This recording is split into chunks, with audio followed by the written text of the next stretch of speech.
Hello everyone, I'm doing a get ready with me for a birth story plan, just because this is the first 20 minutes I've had free and we're going on our first date night tonight. So I was like, while I have this 20 minutes, let's talk about birth and everything that happened, good, bad, and ugly, and get ready. And because I know I have so many people that have been asking, and so just easier to just do it all in one and get ready. So starting from the get-go, I did all my pre-visits and everything like that with Atrium Health with their South End location. And if anyone is in Charlotte, I highly recommend that South End location. I saw Dr. Peckman and Dr. Bell, and they were outstanding. I had a few complications with elevated heart rate, like just gestational hypertension at the end, where I was hospitalized a couple times, and they really they were calm, they were a matter of fact, but they weren't they didn't scare you, but they were they made you feel like it was serious without being you should be scared almost. And then they just, everything that happened, especially with having hypertension, we had to get the NSTs and all of those scans every week. And I had a anterior placenta. So my placenta was on the outside. So he would fail all those NSTs every time. And because it would they couldn't get a consistent heart rate. And so every time, it's called a BPP. So it's like a grading scale, and you have to get 8 points, and you get points for all these different things during the ultrasound, but you go and do a BPP if you fail your NST. And so I had to do those pretty much every time, because he just either was asleep or did not want to cooperate, or just decided he just wanted some extra drama in our life. And so I did those pretty much every time. But to people, that can be scary when you're like, hey, this isn't working, we have to go to a BPP. But they were just always like, hey, let's go figure it out, it'll be fine. So for all my friends in Charlotte, all the girls in Charlotte, if you're just in Charlotte, I recommend Atrium Health, just OBGYN in general, but especially for having a baby and doing that whole everything. I could not recommend that location and that Atrium Health any more than I really could. I honestly cried when I left the OB office after my 2-week post-op appointment. I was like, this is so sad. I won't be coming in here every week. They're probably like, yeah, see you later. But so I think it depends how much you've seen of that story, my story. And so I had a 40-hour labor and 4 hours of pushing, and it honestly sounds super dramatic, but it really wasn't. So we went in, I had a scheduled induction on Monday. I believe it was the 16th. And basically what they did, was I went in, you checked in, and I had all these people saying go early, check in. They might not have beds for you. It was a stressful situation, but, for us at Atrium Health, we literally checked in and went straight to a room. So, that was awesome. And so checked in, walked up to our room and met with a doctor that was on call that night. And he was like, we're going to start with a balloon and Pitocin. So we did. And so I think it's called a Foley balloon. They put in a Foley balloon, and it dilates you basically to 3 centimeters or 3 to 4, and then it falls out.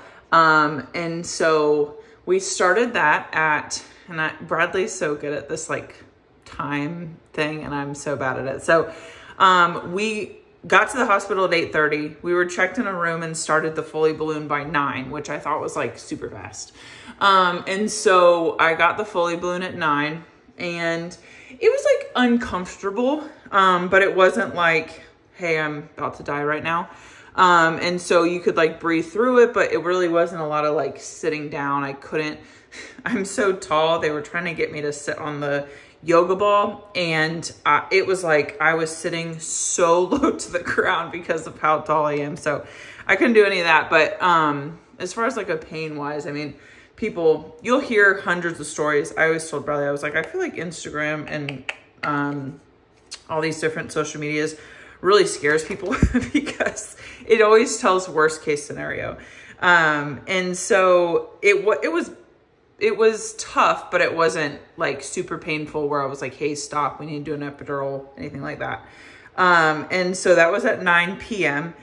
And then we, the balloon fell out on its own. I was just on the toilet, balloon fell out at 3 a.m. So it was a good, whatever time that is, 6 hours, 10, 11, 12. Yeah, about 6 hours. And the balloon fell out. So I was about 3 to 4 centimeters dilated when the balloon came out, and that was at 3 a.m. So we had Cody was her name, was the nurse on call that night, not on call, working, and she was awesome. She stayed with us both nights because we had a long stint in the labor and delivery, and so she stayed with us the full nights. And so she was like, hey, let's get some rest, and then in the morning, you know, we'll talk about like breaking your water and all that kind of stuff, and we'll kind of go from there. So I went to sleep, woke up around 7 a.m. ish, and they were like, hey, you're about 4 centimeters dilated still. Around 10, the doctor's gonna come in and break your water at like 10 a.m. So you might want to get, oh, and I also got the night before, I was in some pain from the Foley. And so they gave me something to sleep that night, which was awesome. And so I did that and I slept, and then I woke up at 7 and they switched. So it was Hannah was the nurse, the day nurse for actually both days. And so Hannah was like, hey, it's around 10. We're going to come around and they're going to break your water around 10 to just kind of like get stuff moving. And it was, so Dr. Antle was the doctor on staff, and we had actually, I was in the, I don't remember what it's called when I had to go to the hospital pre-birth. I forget what the unit's called. It's like, it starts with an A or an N or something. But anyway, and so we had met her when they were doing their rotations for all the different rooms during that. And we just really gelled really well. She worked in the military for 20 years, and she very much was like great bedside manner, very calming, but direct without like sugarcoating. And I don't know, I think just all my years of sports, we just gelled really well. And I told Bradley, and like later in the story, we ended up calling her Coach Antle, because every time she would come in, I'd be like, oh, I gotta like perform, like I gotta do good because Coach Antle's here. So, and she like, it wasn't anything she did, it just, she just has that like great presence about her. And so Dr. Antle was coming in to break my water. So the guy came in to do the epidural, still at like 4 to 5 centimeters. And it was funny because he walked in and, you know, again, people are like, oh, the epidural was the worst thing, this, that, and the other. And so I was like, so what are we looking at, like, pain-wise? He's like, well, since you're my, like, 1000th and something and of the year, I think. And, I mean, he was born on, like, January 18th. So, and I was like, oh, okay. Well, you do this a lot. And honestly, nothing. I didn't have any pain, any, I mean, you could feel it, like they definitely felt it, but if that's something you're worried about, I definitely think, it wasn't, again, everyone's pain's different, but for me, it wasn't something that I would stress about at all. I did write a birth plan going into it. And the thing that I thought was interesting that someone told me to do is just write a little blurb at the top about yourself. And all the nurses that like picked it up, everyone read it. Everyone that walked into our room read it. They hung it on the board, which I thought was interesting because I was like, how much are these people going to read this? But everyone that came in actually did really read it. And so they were like, oh, I love that little like blurb about you, because they're like, you know, sometimes nurses just don't ask questions because they don't want you to feel like they're being nosy. But they love like learning a little bit about you. And like mine was literally like 4 sentences. And then I had some pictures around it of us. So it wasn't like we were going crazy, but, and then I had just very simple requests, that I wanted. And I went into it very much under the assumption, like they are really good doctors and nurses. And these are my like preferences, but I completely understand if for any medical reason, these have to be changed. And so I like put that in very like distinct, writing on there like, hey, this plan is totally fine to change. Just if we do deviate for some reason, please like talk to me about it. I'm open, to do anything we think. Just these are my preferences. And so did that. And so everyone that came in really enjoyed it. We did nurses baskets. I just did little at Atrium Health where we delivered it. There was like Starbucks and Panera. So I just did on Amazon, you can order like little $5 gift cards. So I just did a like basket full of those. And some candy that Bradley ate most of. And so then came in 10 o'clock, broke my water, which by that time I had an epidural. I think it's called a hotspot. It was on one side. So we really kind of rolled and got it all even. And then 10 a.m. broke my water. And so as you can tell, it was like super uneventful until then. And then when they broke my water, they could put internal heart rate monitors on him because of the anterior placenta. They kept falling off, the monitor kept going off, and it was just dramatic. And so they did interior probes on him, and ooh, this is a new highlighter or blush, and it is so bright. I should have tested that before I did this. And so 10 a.m. they're just like, and then they're just kind of like, yeah, you just chill out. And it kind of, you know, works its magic. I'm like, okay. And so, you know, the day kind of goes by, we're kind of hanging out. And then, you know, nothing really, goes on from there. And so before Hannah left, so her day shift is 7 to 7. So before she left, she was like, yeah, I think you're like a 4 or 5, like, you know, kind of similar to where we were before, but you know, once you get into active labor, it'll change. And I'm like, okay, great. So she left. And, then we get to like a long time, like, about 10 p.m. I think. So we're at like 12 hours and the, Dr. Antle comes in again, is like, hey, we're like still at a 4. We're not really progressing. And the thing I like appreciated about, Dr. Antle, and I like told her this, I was like, hey, I like, just like, you can just tell me if something's like, if you're concerned or like this is an option or something, because I'd rather, instead of like you just walking out, just say like, hey, this is what could happen. So she did. She was like, so I'm just gonna tell you, we usually like to see some kind of progression, and there just hasn't been any.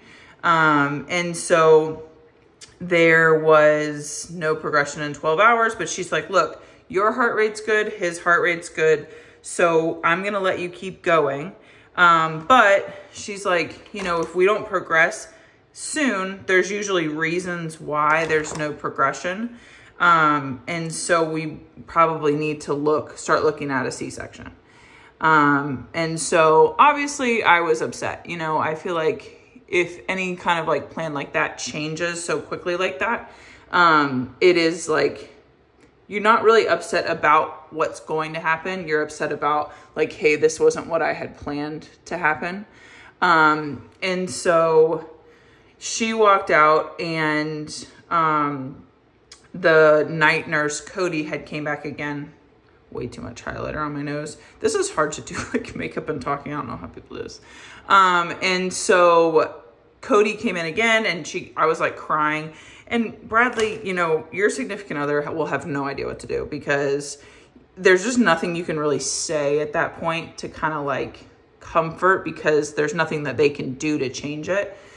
So Cody walked in, and she was like, look, she was like, you want to walk out of here with a baby. Like, you want to walk out of here with a healthy baby. You want to walk out of here healthy. She goes, and then sometimes that's just like a little bit of a change in plans. She goes, if you can come out of here with a baby that's healthy, and you can come out of here that's and being healthy, she's like, I will tell you that there's a bunch of moms that, you know, wish for that situation. So I think it was really what I needed to hear in that moment. So I was really thankful to her. And again, just like calm, just not like, I don't know. It was just, everything about my delivery experience was awesome. And so I was like, okay, you know, it's like she said, we're going to come out of here with a baby. Maybe it wasn't the plan that I had at the beginning, but it's going to happen how it's going to happen. So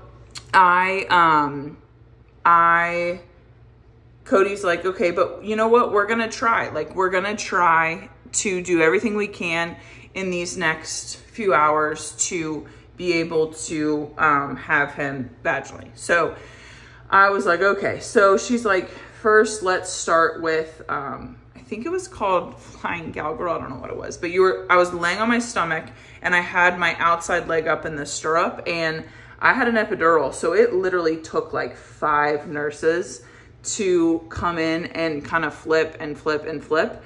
So it was like dedication, and talking to a lot of other like women and stuff like that. It's just, that's a lot of like what sometimes, you know, the nurse is like, sorry, you know, have fun. But I really felt like here they were like, we're going to make it work. Like, they can't change the outcome of Mother Nature, but they can try.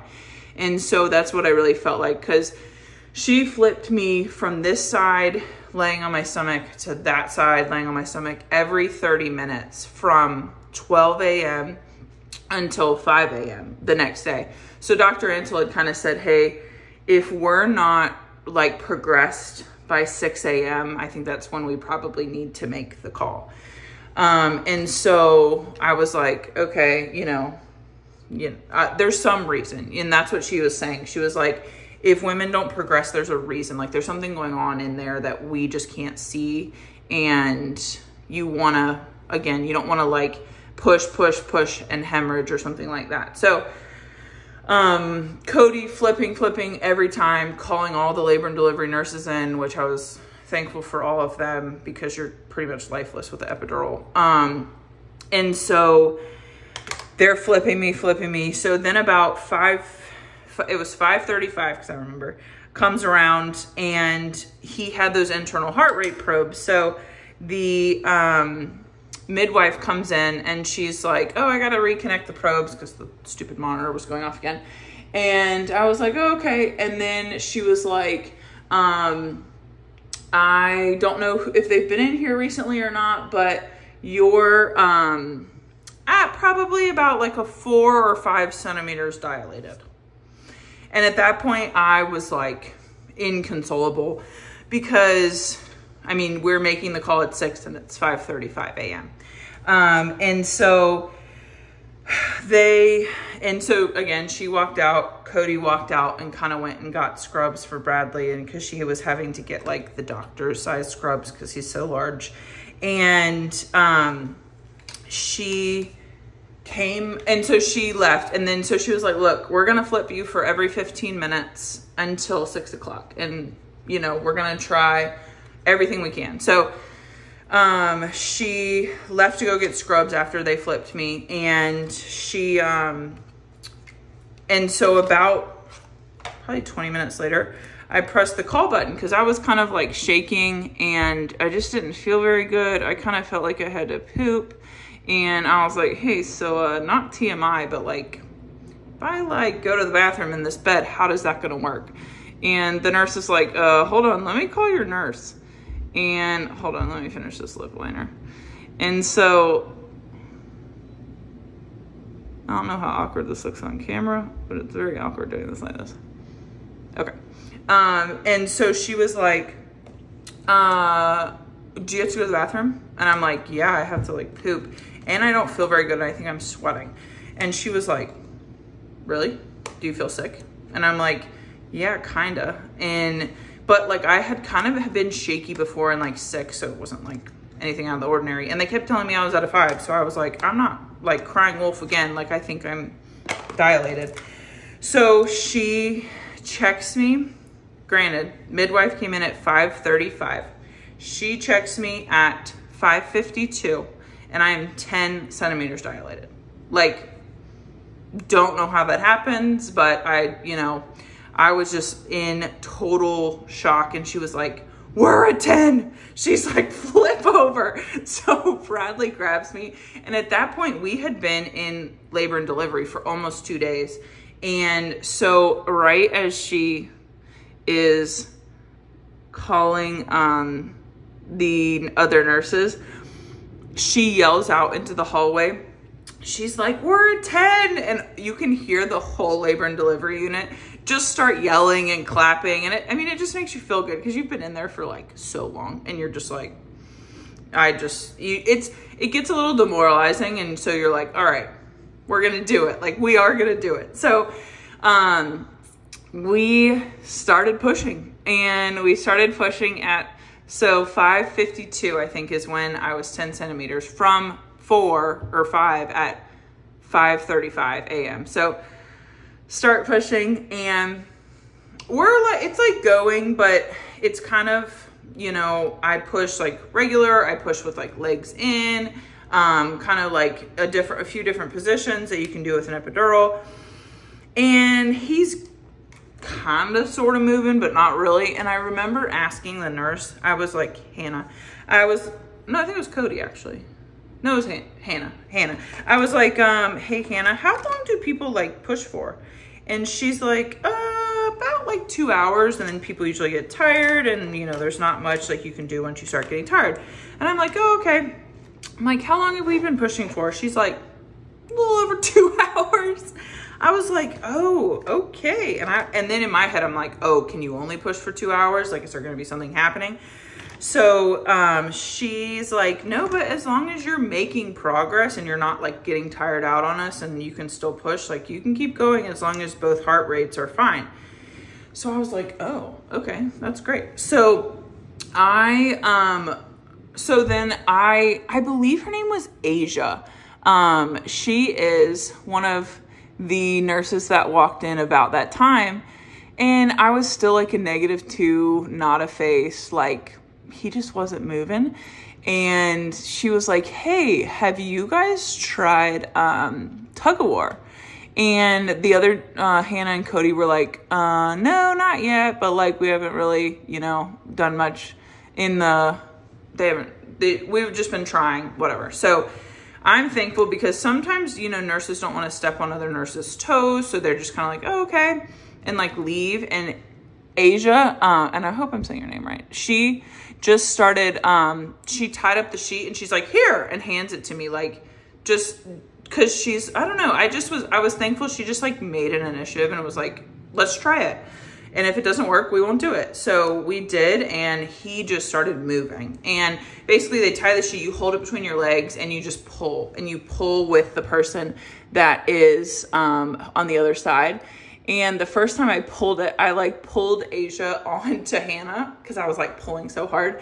And Dr. Anna walks in and she looks at Asia and she looks at Bradley. She goes, can we make the NFL player play tug of war with her, please? Can you go hold her legs? Like, can we switch?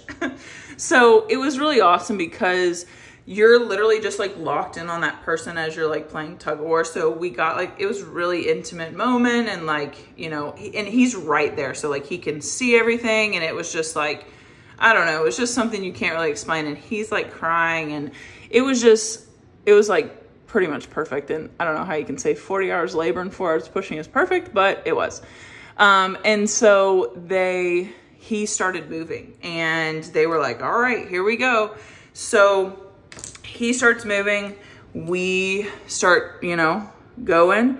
And because we had taken so long in labor and everything like that, they had peds come into the room. So, and it's funny because on my birth plan, I was like, I don't want anyone but me and Bradley and the doctor and the nurses, like no ancillary staff, like nothing. Like, I just want this to be us. And after you're in there, you'll see like your birth plan, things that you like cared so much about, you don't care. Like, you just want a healthy baby. You want everything to work out. And we basically had like the whole labor and delivery in our room because everyone was like cheering for us. And it was just, I don't know, it was like a great like moment. So it was awesome. And he was delivered. And so I'll tell you what's a game changer. They used perineal oil and did perineal massaging the whole 4 hours, like unheard of. The whole 4 hours, perineal massage, like full all the way in and out down. And I did not tear. I had like a barely grade 1 with 3 stitches. And it really, they were like pouring it on, and the whole time Hannah was sitting down there doing it. And I was just so thankful because I was like 4 hours, you know, you're gonna be, and that was like, my 2 fears were like tearing and C-section, and people have different fears for different reasons, but those were mine. And so I felt like they really like listened, and they did that because, not because that was my fear, but because I expressed to them like, hey, this is kind of what I'm afraid of. And so anyway, thankful to all of them for doing that, because I'm 4.5 weeks postpartum and I feel really good. And so deliver him. So he was face up and the cord was wrapped around his neck, and that's why he was stuck up there. But he came out, he cried kind of like whimpery a little bit at the first, so they took him over to the table, checked out his lungs, and everything ended up being fine. And then did the 3 stitches, gave it back to me, and went into wherever you go after you have a baby. And it was great. I mean, like, I can't recommend that labor and delivery, that office, that hospital, Atrium Health, all the doctors and nurses. Like, I didn't encounter anyone where I was like, can we wait till tomorrow because I don't want to, like, you know, have this baby with this nurse or this doctor. So it was just like, it was nothing short of awesome. And it's really, I'm really blessed to have that experience as my first, because now I have like a high bar, like I have a high standard that now, like, if I have to go somewhere else because of, you know, his job or something like that, I can be like, no, this is how, you know, Atrium Health did it, or this is how like my first birth went. So I'm really thankful to have like such a high standard for them, from them, and just like a great experience considering it all. And we have a happy, healthy baby, and now I'm kind of sort of, this is really hard to put on makeup in a mirror. I don't know how people do this, but I'm ready to go out to dinner. So if you guys have questions, I know there's been a bunch of people DMing me. We're like at that age where we're all like kind of pregnant and having babies. So if you have questions, there is nothing that's too TMI. I will answer any of your questions, because I had friends that were like, tell me all the gory questions you have if you have them. And so I'm an open book. If you ever want to DM me fears or questions or concerns, let me know. So thanks again for all of them. We follow all of each other on Facebook and stuff. So I love you guys. Thanks for making my experience amazing. Time to go to dinner.